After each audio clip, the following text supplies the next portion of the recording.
3, 2, 1. I hope they're, thank you, you're sure they're there. Good afternoon, and I'm happy today to host the last of a 3-part series on environmental issues in Arizona. Our first panel of speakers were organized by Greg Garfin from the University of Arizona, and the panel spoke about fire and drought. And then last month, I was happy to host an Arizona State University panel organized by Dr. Sonia Klinsky on policy that would affect Arizona in the areas of urban areas, agriculture, and business. And today, joining us for the last of our 3 panels are two wonderful panelists. First is my friend Dan Millis, who was raised in Arizona, and he's worked on border issues since 2005. He is the Borderlands Program Organizer for Arizona's Grand Canyon chapter of the Sierra Club. Dan will discuss some environmental impacts on border militarization on behalf of Sierra Club. I'm a member of Sierra Club, and I represent a border issue. As most of you know, I represent Legislative District 2, which is part of Pima County, southeast side of Tucson, continuing down to Green Valley, Sahuarita, where I live, and then going to the rural part of our county of Arivaca and Sasabe, all the way on the Arizona-Mexico border, and then all of Santa Cruz County. So with that, I'd like to introduce Dan Millis. Well, thank you very much for that introduction, Senator, and thank you very much for the invitation. I'm very happy to be here with you and with my colleague Brenda from ACLU, who we'll introduce later. Today I'm going to talk about the Sierra Club Borderlands program. And yes? It's green. Should I push it? See if it's... I could pull it forward. Okay. If it's closer to your mouth, is that better? Okay, great. Great. So I'm Dan Millis with the Sierra Club Borderlands program, based in Tucson.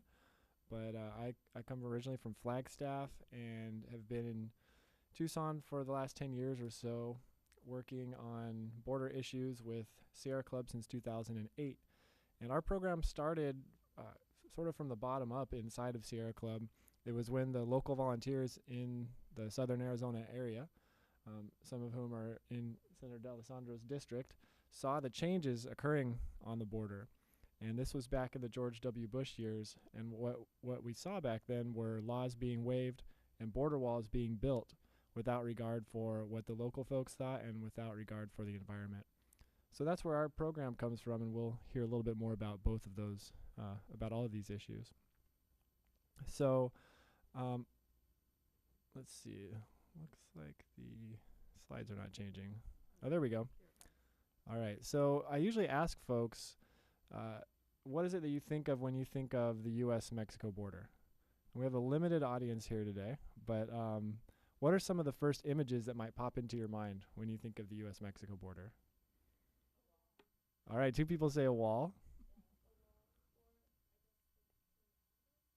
Okay, yeah, in California, the All-American Canal, right? San Pedro River. Desert.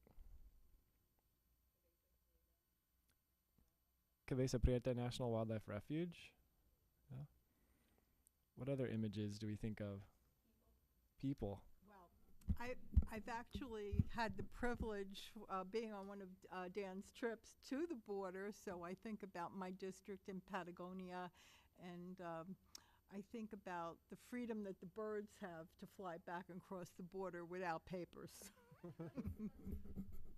And birds don't tweet with an accent, do they? Well, thank you for sharing those ideas.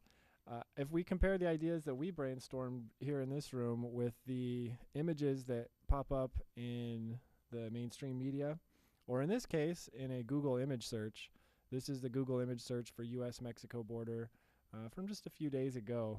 And we can see that some of the top results are zoomed out photographs of the wall, maybe a photograph of a map of the border, Some more pictures of the wall and a vehicle barrier with a Border Patrol person. More pictures of the wall, another wall picture, a picture of a sign, the wall, the wall, the wall, the wall, a game of volleyball down there in the middle where people are actually playing volleyball over the border barrier. And then another wall, a map, a wall, a wall, and a wall, and a wall.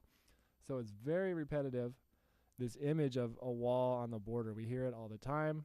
Obviously, we've heard it from certain politicians a whole lot lately.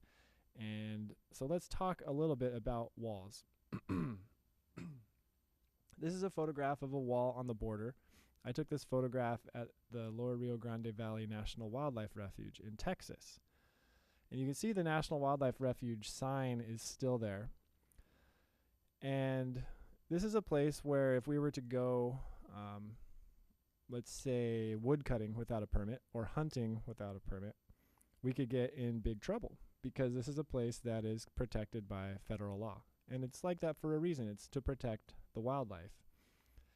And it's pretty remarkable then that this wildlife refuge that's so highly protected can be bulldozed and a wall built right through it, which is exactly what happened under the Bush administration when this wall was built. So how is that possible? And Brenda, you might find some of this stuff interesting since it has so much to do with the legal authorities here. The fact is that the border walls that we have on the border today already were built under the largest waiver of law in U.S. history. And let me explain that a little bit. In 2005, the Real ID Act was passed. And in 2006, the Secure Fence Act was passed. Now, the Secure Fence Act authorized construction of 700 miles of barriers along the border. And there's President George W. Bush signing the Secure Fence Act in 2006. And people thought that this would be something to address border problems. But what people didn't realize was that the year before, the Real ID Act allowed any law to be waived, dismissed, or ignored to build border walls.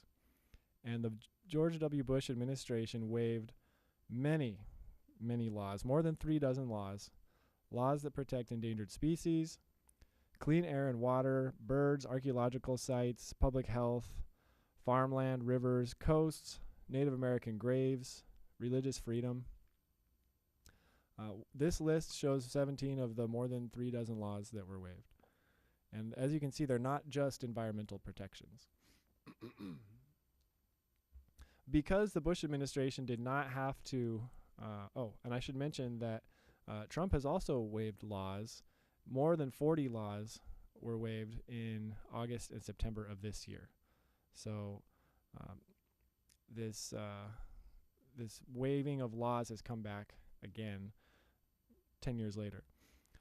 But because the Bush administration waived these laws and did not go through with the proper procedures regarding Native American graves, regarding environmental protections, they were able to just bulldoze places like that wildlife refuge where I showed you the photograph and build walls. They were able to go to private land, take that land, build the wall, and they built walls and other barriers very quickly. In fact, there's 654 miles of border with some sort of barrier already. 354 of those miles are what I will call a border wall. It's this structure you see on the left that's tall. It's at least 12 feet tall. It's made of steel, concrete, or both. And then the other 300 miles are vehicle barriers, which are shorter. You can see them on the right, about as tall as a person, and usually made of steel. These barriers are located approximately here. Where you see the dark green, those are public lands or lands that are protected lands, places like the Tohono O'odham Nation, places like the Coronado National Forest.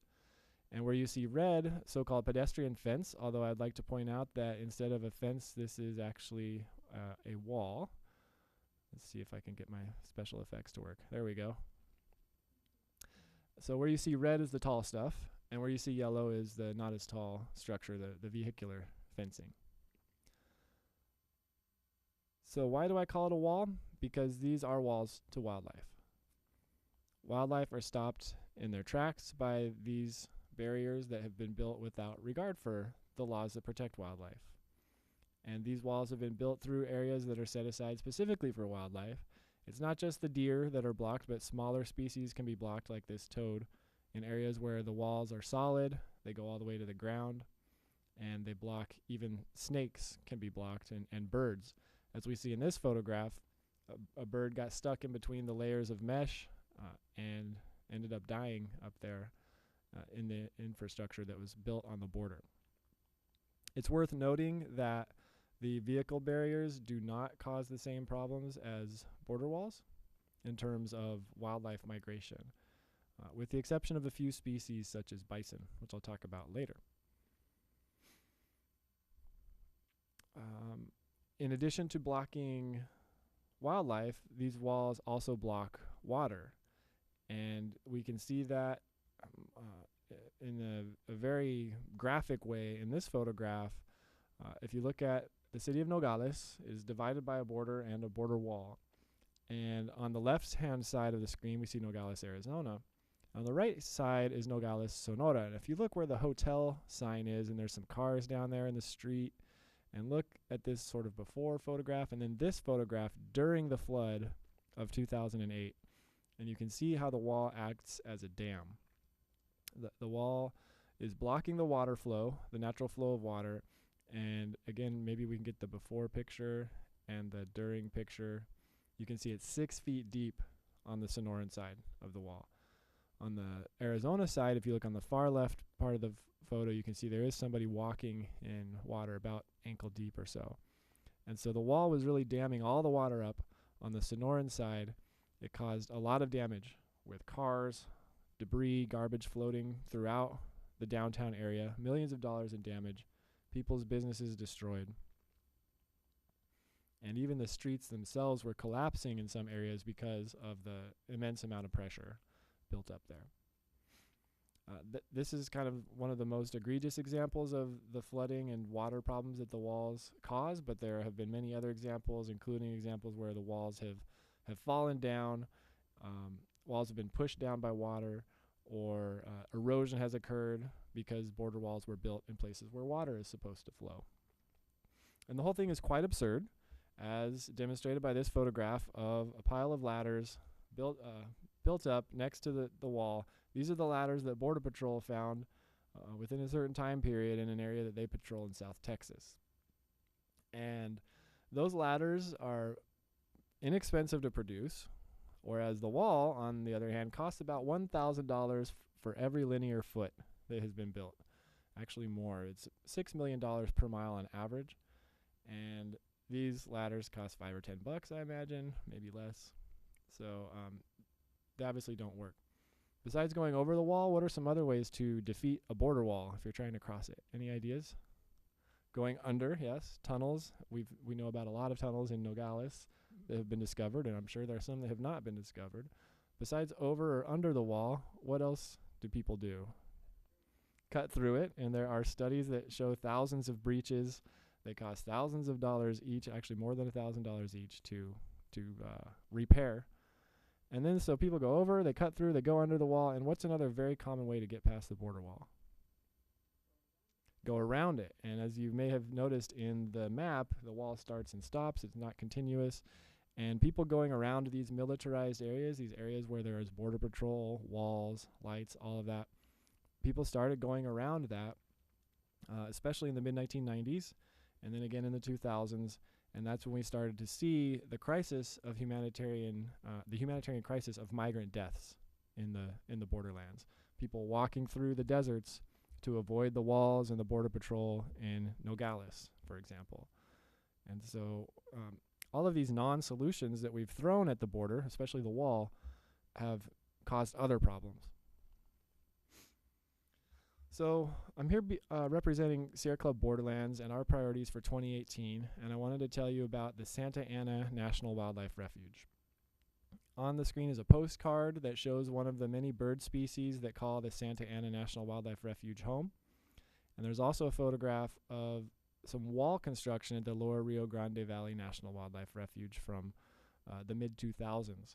And the sad thing is that Trump wants to build his first border wall, their so-called pilot project, at the Santa Ana National Wildlife Refuge in South Texas. It's right along the Rio Grande. It is the jewel of the National Wildlife Refuge system. It's home to ocelots, which are an endangered species of spotted cat, like a jaguar but smaller, as well as those 500 bird species. And it gets 150,000 plus visitors per year. So it's a place that we do not want to see a huge wall built right through the middle of it. In fact, the wall would be mostly on the north end of it, as I'll explain. But that's a priority for us. Also, we're pushing for no ban, no wall. That means no ban against refugees, no ban against immigrants, and no wall on the border.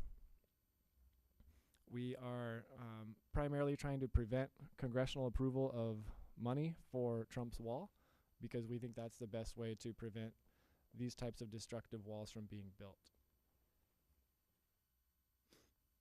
And we're trying to build coalition. We're a member of the Southern Border Communities Coalition, and we're hoping to get other groups involved and engaged on this issue who might not have thought about it. And we have our own subchapter of the Southern Border Communities Coalition that we call the Arizona Groups.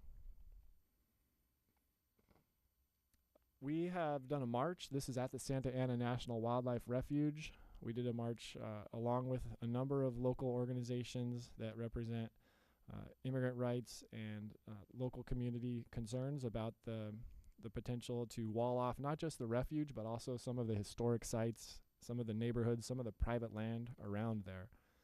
And we got a good turnout for this demonstration at the refuge and another march the previous day. We had several hundred people at each event. This map shows the 60 miles of additional walls that Trump would like to build along the Rio Grande. And what I wanted to point out was that the squiggly green line, that's the actual border, because the border is the Rio Grande in Texas. And then you see these other lines. Well, the red lines are where Bush built walls. You can see there are segments of walls scattered throughout. The blue lines are the walls that are proposed for Hidalgo County on the east side, and the yellow lines are the ones proposed for Starr County on the west side. And the location of the Santa Ana National Wildlife Refuge is at the end of that arrow, just north of the actual border, which is the river, because the wildlife refuge is along the banks of the river. And you notice that blue line is well north of the actual river. In fact, it's more than a mile north of the river. So this new border wall would go on the north end of the refuge, and it would actually wall us Americans off from the refuge rather than walling off whoever's trying to cross the border, because people have to remember the border is a river, the border is a waterway. It's not a place where you can easily build a wall, and there are all kinds of complications, including a butterfly center that would suffer a similar fate right in the same area. And this story is repeated over and over again throughout Texas, where walls have been built or where walls are proposed. People's homes on the south side of the wall, people's farmland ending up on one side of the wall or the other, and people having to try to go around the walls to access that land. Gates being constructed or not being constructed by Border Patrol that people may or may not have access to in order to cross these walls and get to the places where they've always been able to go. Obviously, the wildlife would not be able to use gates. They wouldn't have access to the keypads and whatnot. And there's a lot of endangered wildlife in these areas. So let's do another brainstorm. What are some of the causes of immigration or other border crossing? Why do people cross the border? Work, family, safety, climate, opportunity. Thank you. Any more ideas? So if we had made a list of all those ideas and we were going to put a check mark by each one that gets solved by a border wall, which of those do we put check marks next to? I don't think any of them would get check marks because the wall really doesn't work. It does not address the problems, the issues, the complex social issues on the border. It just makes them worse. So what's next?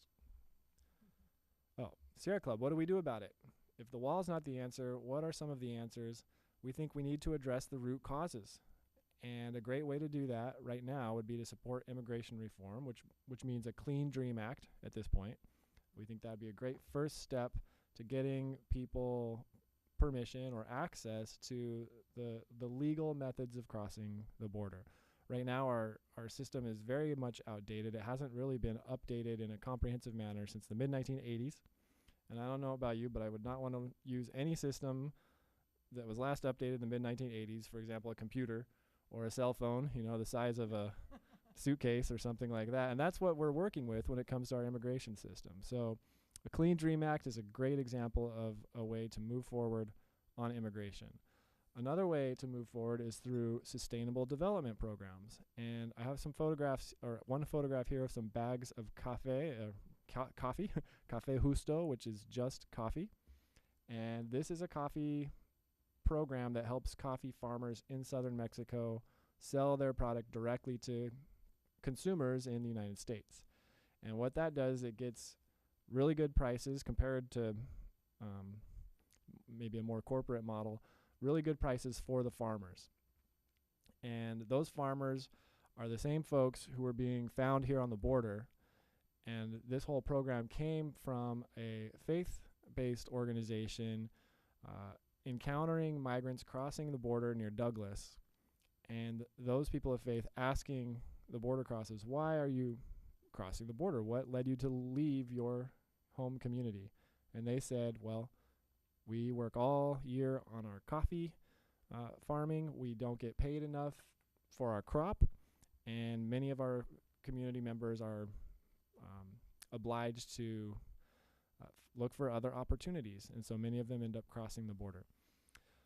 With an initial $20,000 loan, this program has helped people stay in their community, help them practice the right to not migrate if they don't want to, and have a more healthy community in southern Mexico. And so $20,000 is a great deal for something that actually works, since $20,000 spent on a border wall buys a very short 20-foot long chunk of wall that stretches from about me to you and wouldn't help anybody except for the people who get rich by building it.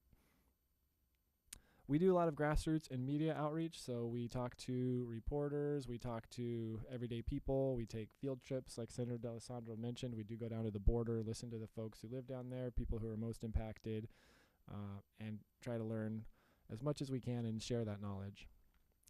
We do action items, action alerts, so we will go lobby at DC or other lawmakers' offices that need to hear from us.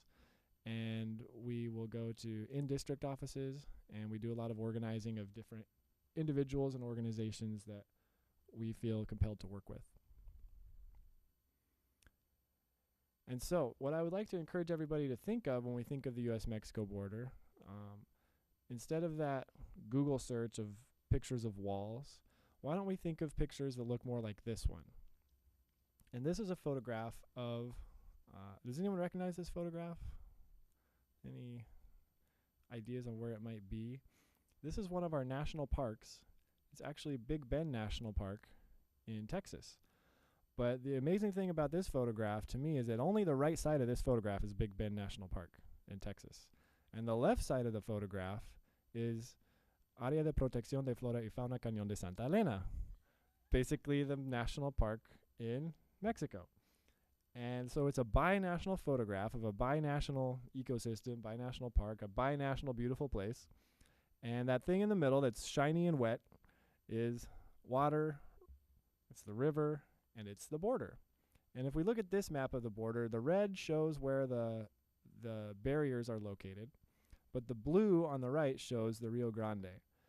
And it says right there, the Rio Grande creates a natural partition along another 1,252 miles of our 2,000-mile border. Who remembers how many miles of border walls we have? Anyone taking notes?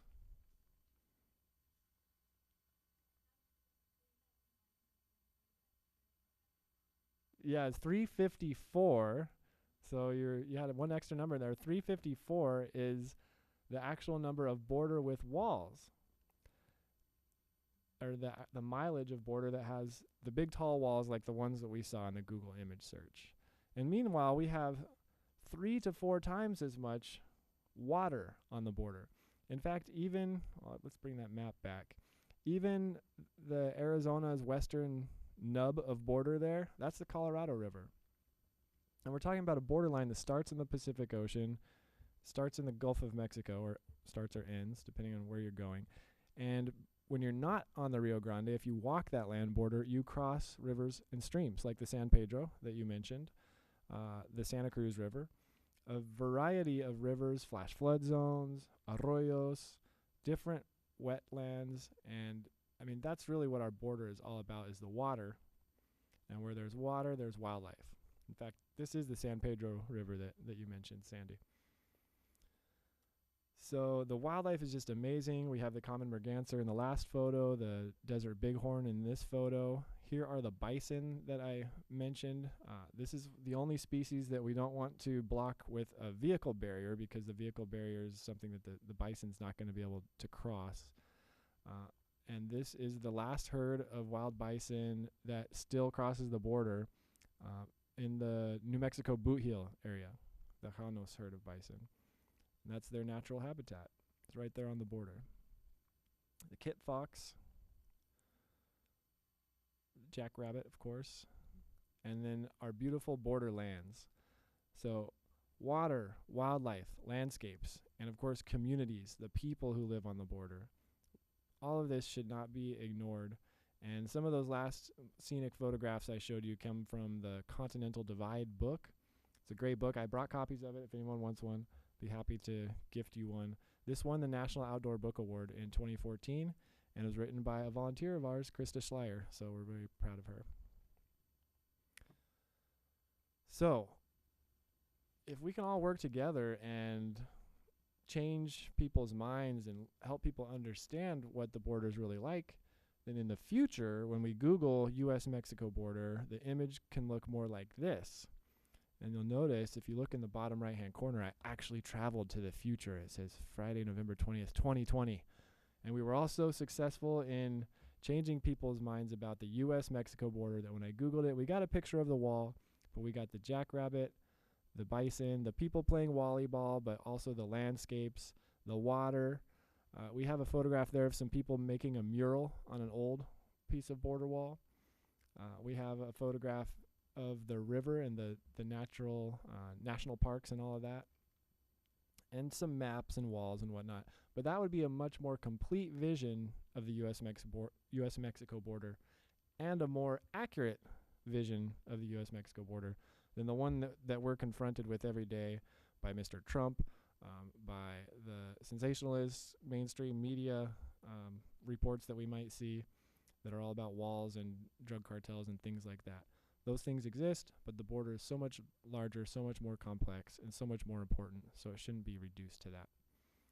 So I'll go ahead and show you this last slide here. We always ask folks to please help us to keep our borders wild, and that's what this visual image here shows. I have some stickers and posters with this on there also if anyone wants to take one home. But what it shows is a wall of bones and different species of wildlife stuck on either side of that wall. And we don't want to see that type of separation. We want to see things staying wild on the border. And so you can follow us on Twitter. It's SC_Borderlands. You can look us up on Facebook, Sierra Club Borderlands. You can sign up to volunteer. I do have a clipboard where anyone who wants to volunteer or simply get on our mailing list for a monthly update, you can sign up there. We have a petition online right now. If you go to tiny.cc/no-wall, capital No, capital Wall, that is where our petition asking that the funding for Trump's wall not be approved. We have about 45,000 signatures on that right now, I think. So help us get to 50,000. There's the book, and there's some No Border Wall stickers and images that we like to hand out. So we even have our Keep Our Borders Wild in Spanish. Migrar es natural, la naturaleza no tiene fronteras, protégela. It says, to migrate is natural. Nature has no borders, protect it. So with that, I just wanted to, if you'd like to donate, that's how you do it. And thank you very much. Thank you so much, Dan. You know, I've seen this presentation before, but I'm still always moved by it. So thank you very much.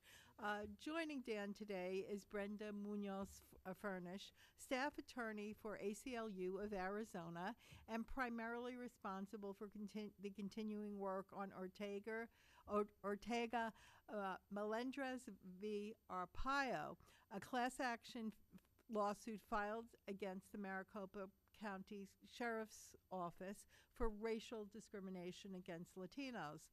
She will talk about examine how civil liberties impact and intersect with the environment by focusing on the ACLU's work to protect the rights of people subjected to Border Patrol's temporary checkpoint. Welcome to my life, Brenda. Temporary checkpoint near the town of Arivaca in Arizona, which I represent. Welcome to the Senate, Brenda. Thank you, Senator. It's a pleasure to be here with you today. This one or that one?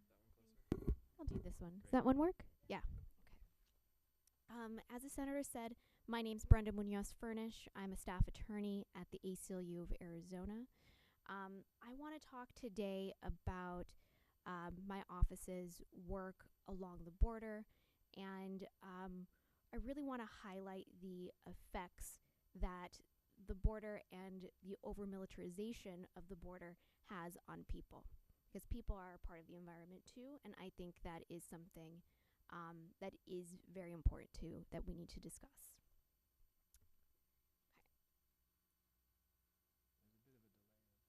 Okay, so I do have a few specific cases that I want to talk about, but before I get into that, I just want to do a brief overview of how the ACLU started.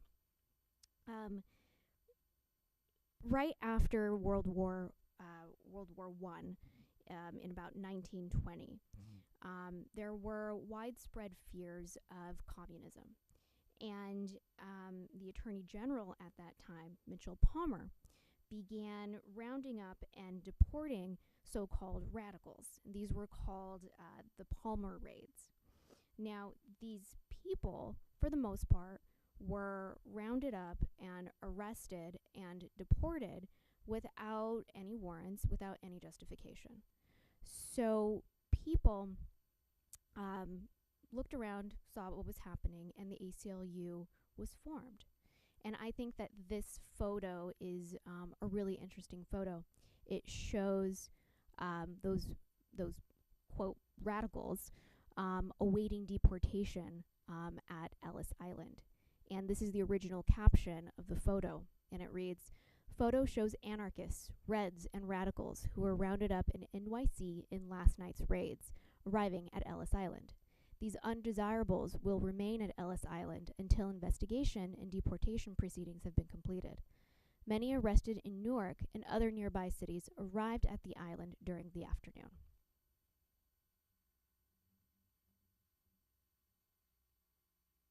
Okay, so the ACLU began in 1920, and since then, we've been doing a lot of work.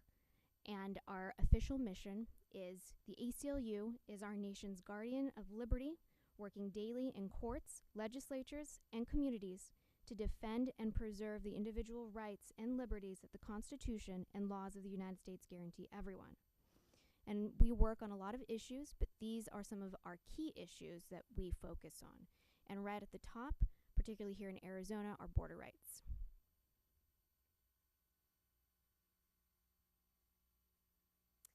So the ACLU of Arizona, the ACLU's national office is based out of New York and San Francisco, and then each state has their own affiliate office. So the ACLU in Arizona was formed in 1958 when national members who were living in Arizona at that time looked around their state and really didn't like what they saw. Because at that time, it was against the law to marry a person of a different race, to be a vagrant, and to distribute birth control information. However, it was legal to deny public accommodations access based on race, for the police to arrest and interrogate suspects without informing them of their right to counsel or their right to remain silent. And there was no public defender's office in the entire state. So if you were arrested, you were kind of on your own.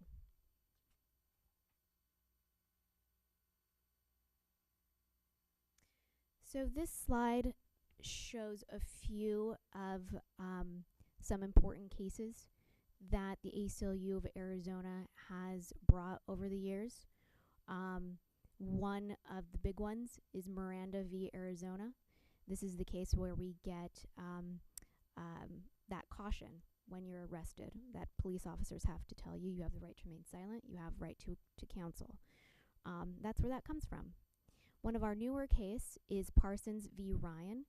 This case challenged the mental and physical health care provided to inmates in Arizona prisons.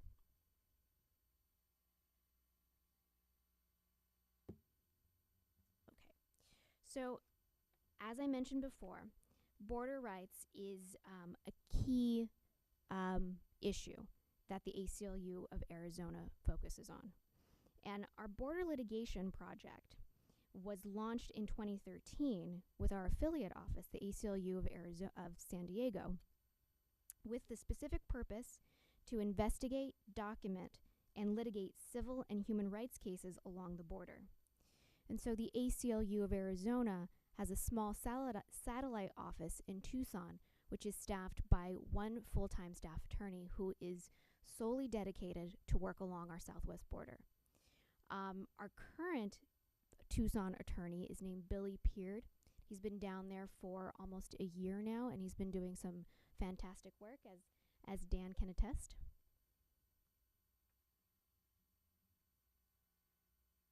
And so the first case that I want to discuss is called Jacobson v. DHS, otherwise known as our Arivaca case. And this case really highlights the concerns around interior checkpoints and really what over-militarization along the border can really do to a community.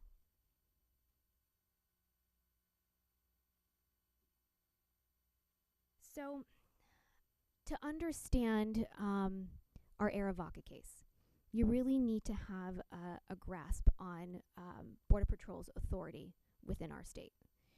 So within 100 miles of the border, CBP, Customs and Border Patrol, has the expanded authority to stop, detain, and search residents and their vehicles, sometimes in the absence of justification, and often in the absence of meaningful oversight of this expanded authority. I mean, normally, law enforcement agencies have to have at least reasonable suspicion to pull you over and question you. This is what the Fourth Amendment of the Constitution calls for. Border Patrol exercises this expanded authority at ports of entry, fixed or permanent checkpoints, tactical or temporary checkpoints, and through roving patrols.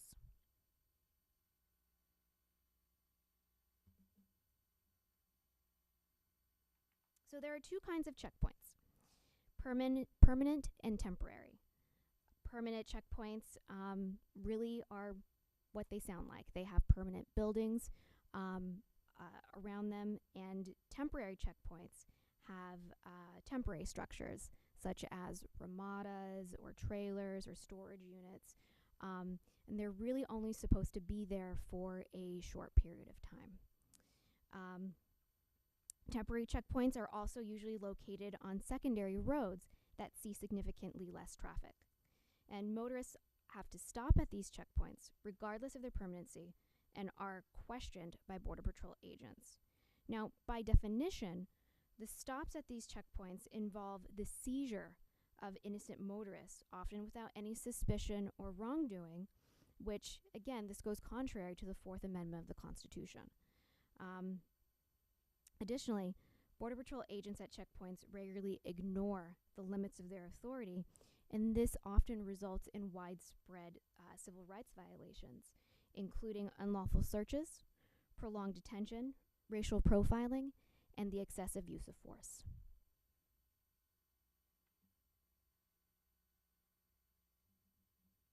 So the Arivaca checkpoint, which is the subject of our case, is located on Arivaca Road between Arivaca and Amado, rural towns with a combined population of about 1,000 and only a few local businesses. The checkpoint is located on a 2-lane road in a very rural area where traffic is extremely minimal.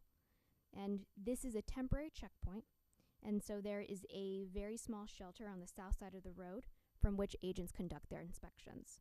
There's also a dirt area to the east of the shelter on the south side of the road, which is used for secondary inspections.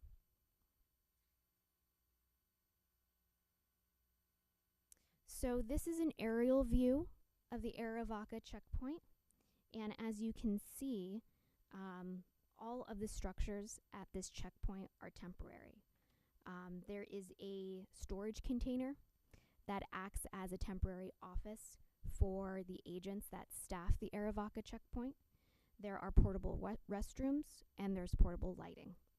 And if you see that dirt area to the side of the storage container, that is where people are asked to pull over for more in-depth inspections. That's the secondary inspection area.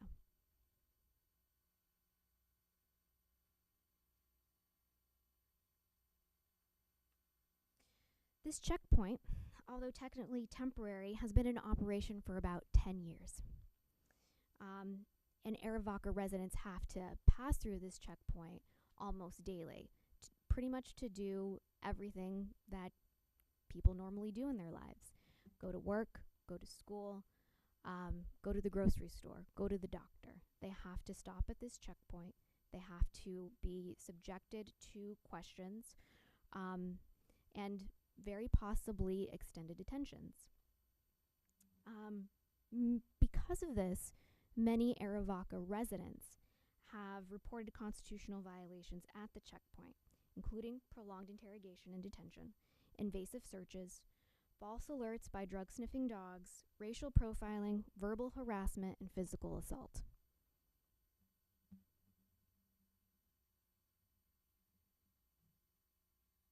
In response to these reported abuses at the checkpoint, People Helping People, a local community group, began to monitor the checkpoint from a safe distance, and they photographed and recorded the actions of Border Patrol agents. The agents, in turn, because of this monitoring, began to harass the observers, and they tried to restrict their monitoring. Specifically, they erected barriers that restrict how close the observers can be to the checkpoint, and they parked cars that also restrict how much the observers can see. In addition, they also threatened the monitors with arrest. So here's that aerial view again of the checkpoint. And that first dot that says position 1, when the People Helping People observers first began their observations, that's where they were stationed. When they first started to do that, agents insisted that they move way behind that cattle guard that's on the right. Of course, the observers refused. Now, let me go back. Remember, if you look at the photo, the storage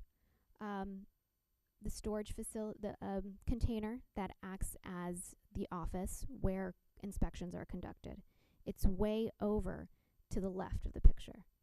And so where the observers were initially stationed, they're way out of the way of agents. They're not interfering. They were peacefully observing.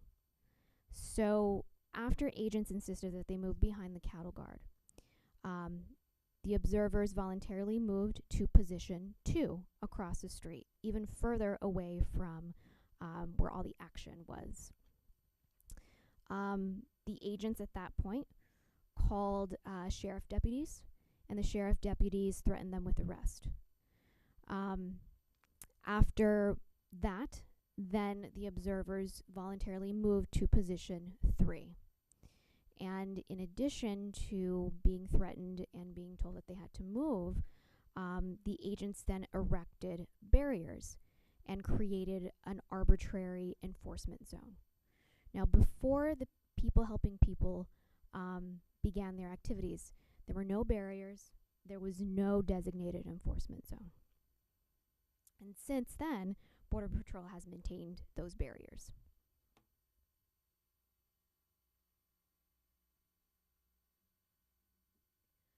So after Border Patrol restricted the actions of people helping people, 2 members of PHP came to the ACLU of Arizona and told us what was happening. And we'd been hearing some things. And so we filed a lawsuit on their behalf against DHS for violating their First Amendment rights. The lawsuit specifically alleges that the Border Patrol's actions targeted and severely restricted people helping people's First Amendment rights to observe, photograph, and record from a public area the actions of law enforcement.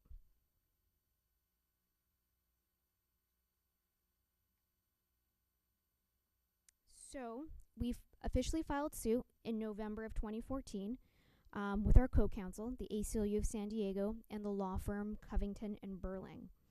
And after lots of briefing was submitted to the court, in October 2016, the district court unfortunately granted the defendant's motion for summary judgment. Sorry, that's a typo. Oral argument. They dismissed the lawsuit in October of 2016. Obviously, we disagreed with that finding, and so we appealed to the Ninth Circuit Court of Appeals. And actually, oral argument before the panel, the Ninth Circuit Court of Appeals panel, happened this morning. And that was argued by one of our co-counsel at the firm, Covington and Burling. And it was in San Francisco at 9:30. I haven't had a chance to watch the oral argument, but it's very exciting. Okay. So that is a brief overview of our Arivaca case. And while we do often file lawsuits on behalf of people who come to us, people who are experiencing abuses along the border, we also engage in other forms of advocacy. For instance, we routinely hear from people who have grievances concerning Border Patrol, and so we'll file administrative complaints on behalf of these folks. When we file complaints, administrative complaints, we usually send them to the 3 main oversight agencies for DHS. 1, the Office of Inspector General. 2, the Office for Civil Rights and Civil Liberties. And 3, the Office of Professional Responsibility. The OIG conducts audits, investigations, and inspections of the programs and operations of DHS. CRCL investigates civil rights and civil liberties complaints regarding DHS policies. And OPR deals with complaints concerning individual agents and is really their internal affairs office.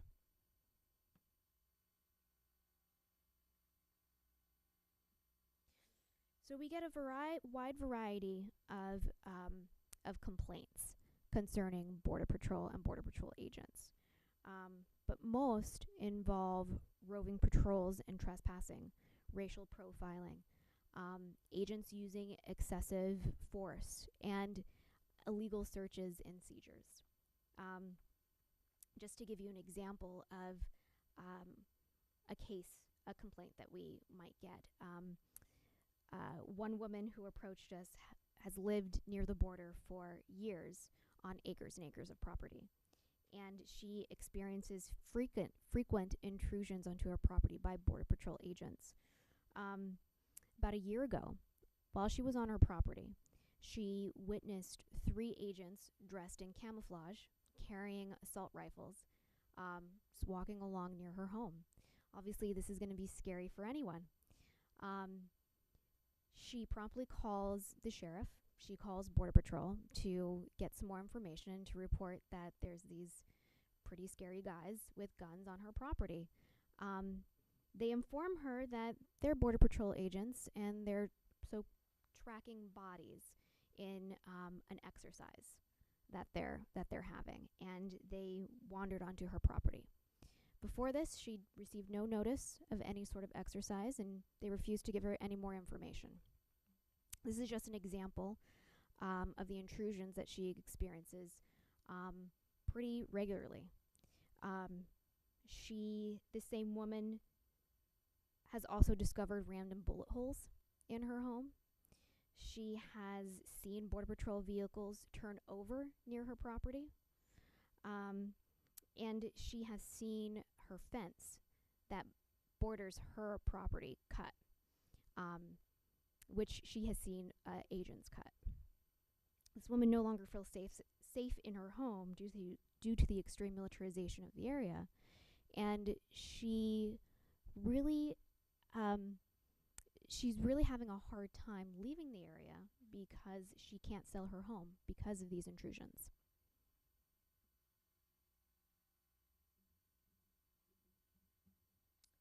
So the next case that I want to discuss is Doe v. Johnson. And this case illustrates what happens when funds and resources are allocated to the over-militarization of the border rather than to places that ensure the humane treatment of people. Okay, so Doe v. Johnson is our class action lawsuit, which was filed on behalf of individuals subjected to deplorable conditions in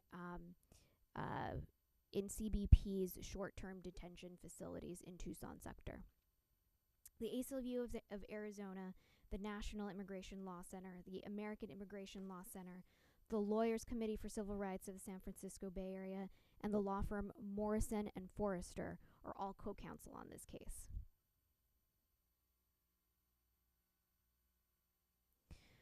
So we filed this case on behalf of detainees, on behalf of civil detainees. They are protected under the Fifth Amendment for being held without due process of law under conditions that amount to punishment. So these are folks that are apprehended by Border Patrol. They haven't been convicted of anything, they haven't been processed, but they are promptly put into these holding cells, which are meant to be very short-term detention facilities. But in practice, people are often held in these short-term detention facilities for days at a time before they're actually processed and moved.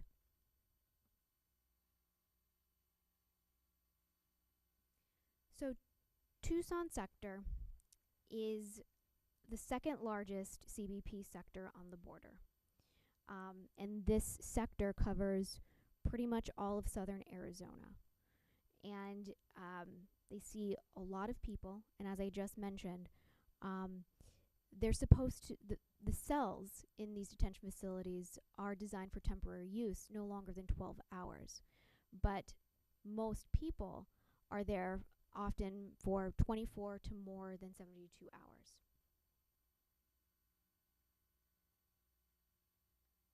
So some of the horrible conditions that were found in these facilities included very cold temperatures. People weren't sleeping because of these cold temperatures, because the lights were always on. People weren't being given adequate food and water. There were severe overcrowding in the holding rooms. The civil detainees did not have access to any showers or any hygiene products. And they were not being screened for any medical issues or provided any care. So remember, a lot of these people are apprehended by Border Patrol agents in the desert. By the time they're apprehended, they've been walking in the desert for days at a time, weeks, months, who knows how long. A lot of them are dehydrated, they're hurt, they're tired, and they're dirty. And yet they're picked up and they're apprehended to, they have to endure these conditions for days at a time.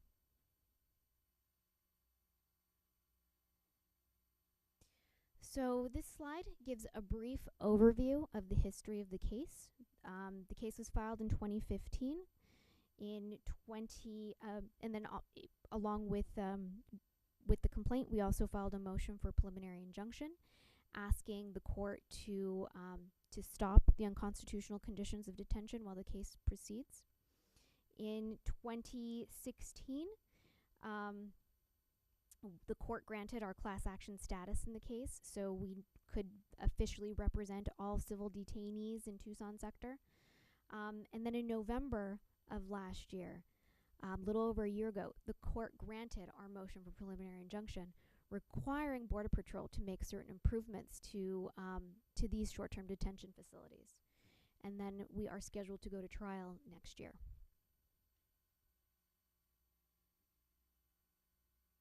So as I just said, we had our preliminary injunction granted on November 18th, 2016. This was after we filed lots of briefing and after we actually had an evidentiary hearing about these issues. And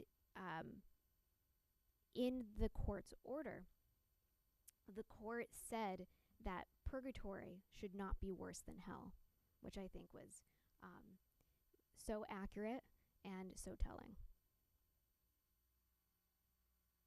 So these are photos that we included with our motion.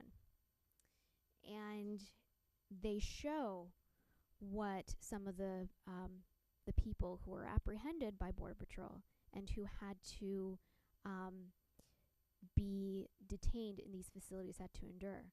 So this is one of the cells. You can see that people look cold. There's nowhere to sleep, so people are sleeping on the floor. There's no water. There's trash. It's pretty bad. This photo shows a cell of women and children. You can see that there's a woman sleeping on the ground. There is a little boy unfolding a very thin Mylar blanket. Everybody who goes into the detention facilities gets a Mylar blanket. It's very thin. It's what they give marathon runners after a race, or if you have an emergency, firefighters give it to you. It does the job initially, but it does not generate warmth.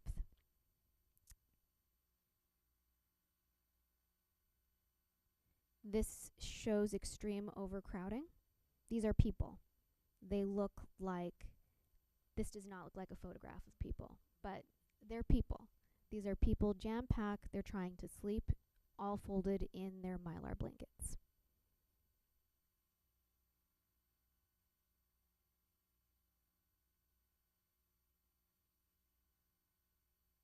This is another photo that shows extreme overcrowding. Really nowhere to sit. There is one jug of water that's supposed to suffice for everybody in that room.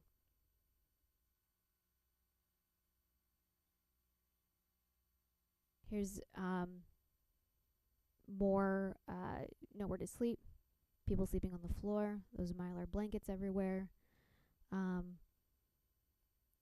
That man drinking some water out of a gallon jug. That's supposed to be for everybody. No cups, no individual cups. They're just supposed to share. Again, no place to sleep. The jug in the corner, no cups.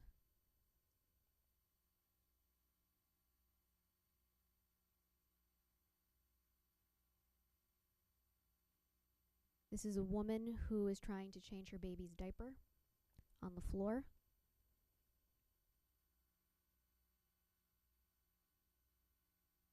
Again, more children.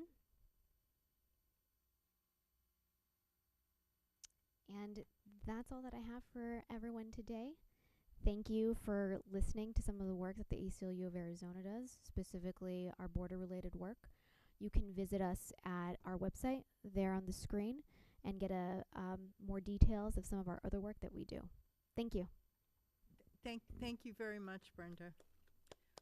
Before I start asking questions, I'd just like to make two disclosures. A lot of this really impacts my district, and I have taken the Border Patrol Citizens Academy both in the Tucson station and the Nogales station, as well as the Customs and Border Protection, the people, men and women in blue at the border. I also represent constituents who view the Border Patrol as can't do anything wrong, like that they're perfect, and I have other constituents who believe that they can never do anything right. And I know that the truth is somewhere in between, and because I know there are a lot of men and women who do their job in an honorable and just, fair way.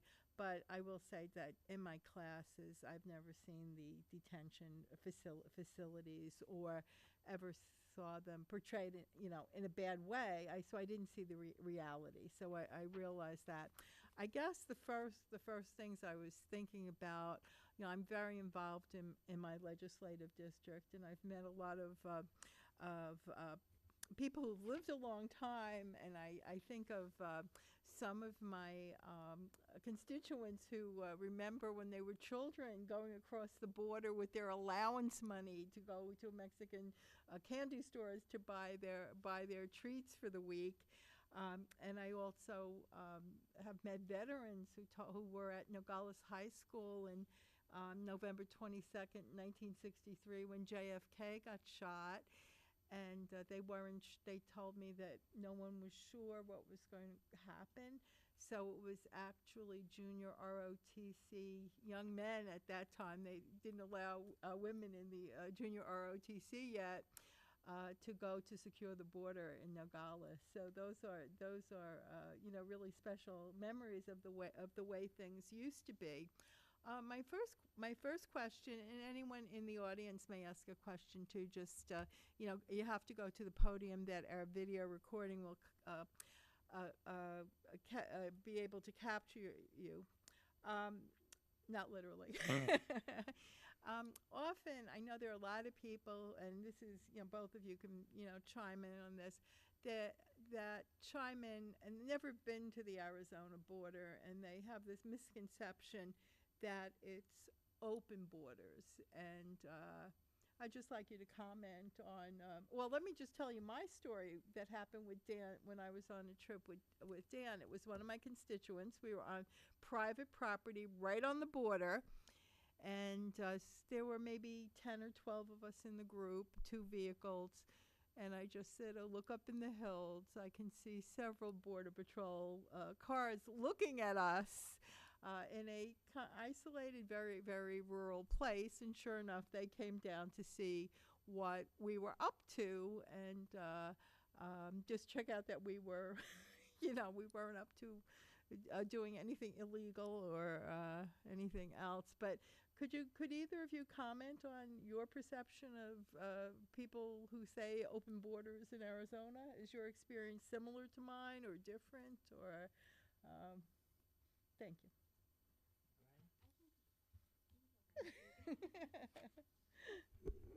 Well, I hear what you're saying. There are a lot of different perceptions of what the border is or isn't, and it's obviously different for different folks depending on your experience. The fact is, most Americans have no experience when it comes to the U.S.-Mexico border, and we're left to believe or not the messages that either are fed to us on mass media or the messages that we seek out. In regards to your example, I think people should note that we have about 18,500 agents on the U.S.-Mexico border stationed. And this is by far the largest civil police force in the region. For example, Tucson, city of Tucson has several hundred officers. I think it might be 800 or 900 officers. Whereas the Tucson sector of the Border Patrol has something closer to 8,000, if I'm not mistaken, 6,000, 8,000. So obviously the Tucson sector is much larger than the city of Tucson, but that's a lot of agents and a lot of law enforcement. The law enforcement presence is huge. And that, I think, contributes to the fact that most of the cities on the U.S.-Mexico border, in terms of crime statistics, are safer. So there's this perception, this misperception really, that the border is full of crime and is a very dangerous place, when in fact our property crime rates are lower, the murder rates are lower. Cities like El Paso and San Diego are consistently among the lowest crime rates of cities of that size. And so that's something that people should know when it comes to what the border is really like and what's going on. And you know, in my presentation, I tried to show that we have a lot of wall already. And you're talking California through New Mexico, 90% has some sort of barrier already built, and that's in addition to the lights, the aircraft, the vehicles. There are 10,000 Border Patrol vehicles on the U.S.-Mexico border. That's a lot of vehicles, and that ends up with vehicle tracks, including in our designated wilderness area, vehicles being driven through people's private land without their permission. There's a whole host of issues that, quite frankly, as I was listening to you speak, Brenda, I was thinking, does the Border Patrol know this? I mean, does the Border Patrol have someone like you that can tell them how to do their operations or in such a way that it would actually hold up in court? And that's a question that I ask myself all the time, because you know, folks don't want to see camouflaged men walking through their private property, and folks don't want to see here in the United States those deplorable detention conditions that you shared with us. And so, you know, things are out of control on the border, but it's the Border Patrol that's out of control for the most part. Yeah, I would have to agree with that. And going back to your original question, Senator, I think that people who don't live by the border and who don't work on issues related to the border, they really don't have a concept of what life is actually like along the border. I mean, when you talk to folks who actually live in the area, like the woman that I mentioned earlier, she's lived on her property for years and years and years, and she's loved it. It's a beautiful place to live. She loves having that amount of acreage, but she's at the point where she just can't do it anymore because her way of life has changed so drastically because of the extreme presence of Border Patrol. So I do think that people don't have, most people don't have an accurate view of what it means to live on the border. And unless they are shown these images, unless they go down to the border themselves, you know, they really, they just don't know. Thank you very much, Brenda. You know, when I think about the temporary checkpoints, because there are two in my district, both at Tubac and Arivaca, and another one east of Arivaca that's in my district. I don't get through that one too often. And the one in Sonoyta, it's my constituents coming from Santa Cruz County into Pima that, you know, impacts them. And, you know, I've, not recently, but years ago, I read GAO reports about the temporary, and the one in Tubac is hardly temporary. I mean, it's a physical structure that costs several $100,000.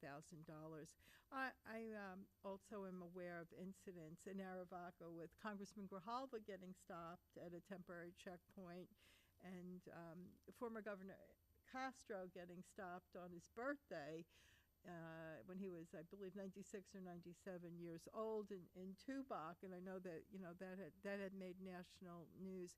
But can you, either of you, speak about the Native Americans and my constituents, mainly of color, who get stopped at the checkpoints repeatedly? Yeah, it's definitely a problem. Racial profiling occurs on a regular basis at checkpoints and roving patrols when they make their stops. And this has an effect on all people of color, specifically Latinos and Native Americans. I'm thinking of a case that came through our doors involving a member of the Tohono O'odham Nation. They routinely have to go through checkpoints to get to the reservation, and they are frequently subjected to detentions and intense questioning, and really with no justification. So it's definitely a problem. Would either of you like to comment on the economic impact of these temporary checkpoints? Temporary quotes. Any? Yeah, I mean, from an economic standpoint, as you just mentioned, when these structures are built, even if they are quote unquote temporary, they cost lots of money. And they do have impacts to local communities that are around these checkpoints, because people have to go through them on a regular basis. It really acts as a deterrence for all things, good and bad. And so a lot of folks who live around these checkpoints, they have a hard time reselling their property. Businesses don't want to relocate to around these areas, so it's very much a deterrent. Dan, did you want to add to that? This doesn't exactly address your question, but economics are a huge part of the U.S.-Mexico border, and I mean that in a positive way. The border should be seen not as an economic liability, but as an economic engine. There are thousands of jobs in Arizona that depend on legitimate cross-border trade with Mexico, and I think everybody on these grounds gets that. Everybody here at the state capitol, but the folks that vote for these people don't get it and need to understand that the U.S.-Mexico border is where a lot of the folks that fill up our malls come from. They got to cross that border and those checkpoints before they get to the mall in Tucson to spend money on goods that might not be available in Mexico.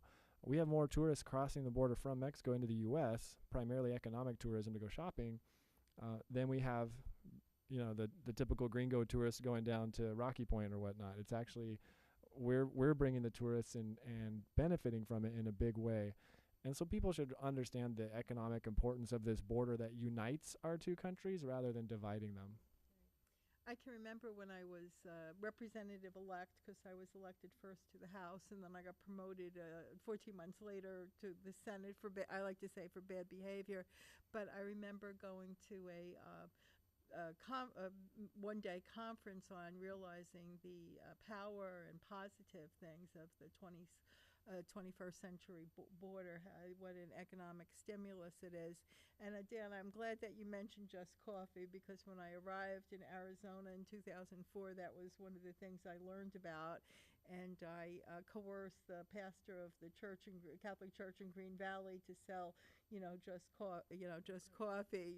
So that was a nice connection to my path. And when I was going to be elected to represent all of Santa Cruz County, one of my friends who has a ranch in Tumacacori and has never had a moment's problem with migrants, and he's a humanitarian who works on health issues on both sides of the border. He has a ranch and has never had problems, and he always has a hose with water for passing people. But I also, when I visit businesses, I ask them, do you have calls about border safety and things like that? And I'm not gonna put a plug in. I get one big gift a year for myself, and I bought a pair of boots because my friend said if you're going to represent Southern Arizona, you need a proper pair of boots. And I have unusual feet, so I said go to Paul Bond in Nogales, and I asked them, do you get calls about security? And they said yes, we get calls. People would normally say, are there shootings today? And it's like absurd, because Santa Cruz County and Southern Arizona are, very, very, very safe, and people, laugh at some of this stuff and the expensive stuff. That's not to say there aren't bad things. Like coming through the border, about 96% of the stuff are people coming to visit, coming to shop, transport of fruit and vegetables coming through Nogales, and there are a small percentage of things that are bad, and I do see a lot. And I cross the border routinely. I've driven by myself to San Carlos without any incident, and the way I think people have really hurt our actions. People have been hurt by the actions, especially of Arizona with SB 1070, and the false, the media sometimes, and people who have never been to the border talking about it. I can remember when I was a freshman in 2013, and people, we were a lot of freshmen that year. Everyone wanted to know where you were from, who you represented, and when I said I represented, the border in Pima County and all of Santa Cruz County, people would say to me routinely, "Aren't you afraid?" I said, "No, I'm not going to tolerate that. You can't say that. It's a beautiful, safe, culturally diverse state, rich in tradition, and I'm just a really lucky legislator." And are there any other questions? Yes, yes. Come to the podium, please. Okay. Will that work? All right. Is this working? Yes. All right. I have a question about the process for taking down border wall. I know right now we're trying to stop new wall, but what would be the process for actually getting sections of wall removed? Should we have more enlightenment on the national level? You have ideas on that, or? Well, so I've been doing this job, as you know, for 9 years, and I've never seen a wall come down unless it was getting replaced by another one. That said, what I have seen are some of the roads, some of the renegade roads and wildcat vehicle tracks that go through roadless areas. I've seen some of those repaired and restored. And the way that process worked was that the Department of Homeland Security recognized that those roads were primarily, or at least partially, caused by their agents, and that it was something that they needed to mitigate and help clean up. And they worked with the Park Service, with the Bureau of Land Management, and the Fish and Wildlife Service to come up with a plan on identifying which roads were the most problematic, that were not supposed to be in this roadless area, and identifying resources for paying to restore those areas. And what they were able to do was kind of erase some of the roads and replant the vegetation in those areas, and then put up a sign that had all of those 4 logos: Park Service, Fish and Wildlife Service, BLM, and most importantly, Border Patrol logo on that sign, and says, "Don't drive here," basically. And having that Border Patrol logo counts for a lot, because then the agents who are out there say, "Hey, wait a minute, this is something that we're on board with too, and we shouldn't be using this old route that we were using, because there's another way to get there," and that road wasn't really a road, because legally it's a roadless area. So I think that using that model, we can identify the places where rivers and flash flood zones are knocking down walls. And we can simply replace those walls with vehicle barriers. Because sure, the vehicle barriers don't stop people from walking across the border, but neither do the border walls. People are always climbing the walls and cutting them and whatnot. So I think that a similar process that has already happened with some of the roads restoration could be used to take down border walls. And that's kind of a first step, I think. I also want to, I thank Brenda for your comments about the history of ACLU, and there was a reference to Rutgers, and I taught at Rutgers in Newark, and 3 of my grandparents went through Ellis Island coming to the United States, and I did read some of the fine print even from this distance about Hank Oyama, who was a friend of mine in Tucson, and the cases. And I just have one last question.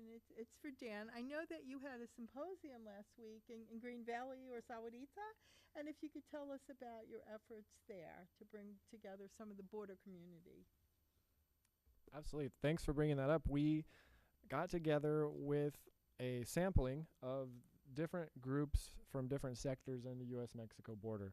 So that includes folks like the Samaritans, No More Deaths, some of the folks that we've already been working with, like the ACLU, And it also included some newer groups, including the Patagonia Area Resource Alliance.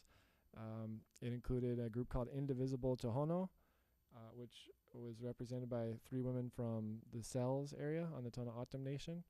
And so we had a diverse group of folks, and we shared our missions, we shared our materials, and the end goal was to brainstorm about ways that we can work together better. And we came up with a few ideas for some projects that we could work together on. And I mentioned the Southern Border Communities Coalition, of which both Sierra Club and ACLU participate in the local meetings there.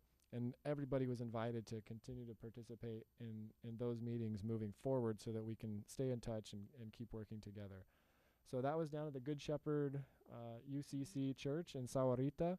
Randy Mayer sat in on a good portion of our symposium. It was an all-day affair, so good for him for sitting in with us. And we had great food, thanks to our friend Carol, who organized the food, and Michelle, another great volunteer who organized the facilitation. It was a successful event. Well, I just want to thank both of you. Dan traveled all the way from Tucson today, and Brenda's based in Phoenix, but has roots in Tucson. So naturally, she won my heart right away when we had lunch earlier. And I would like to thank your organization, Sierra Club and ACLU, and for giving us information about justice, environmental justice, and moving Arizona forward to be a better place. So thank you both for coming. It was my pleasure to host this. Thank you very much. This concludes our 3-part series, and today's presentation in a few days will be available. The video of it will be available, as well as the bios of our presenters and their slides. So thank you very much.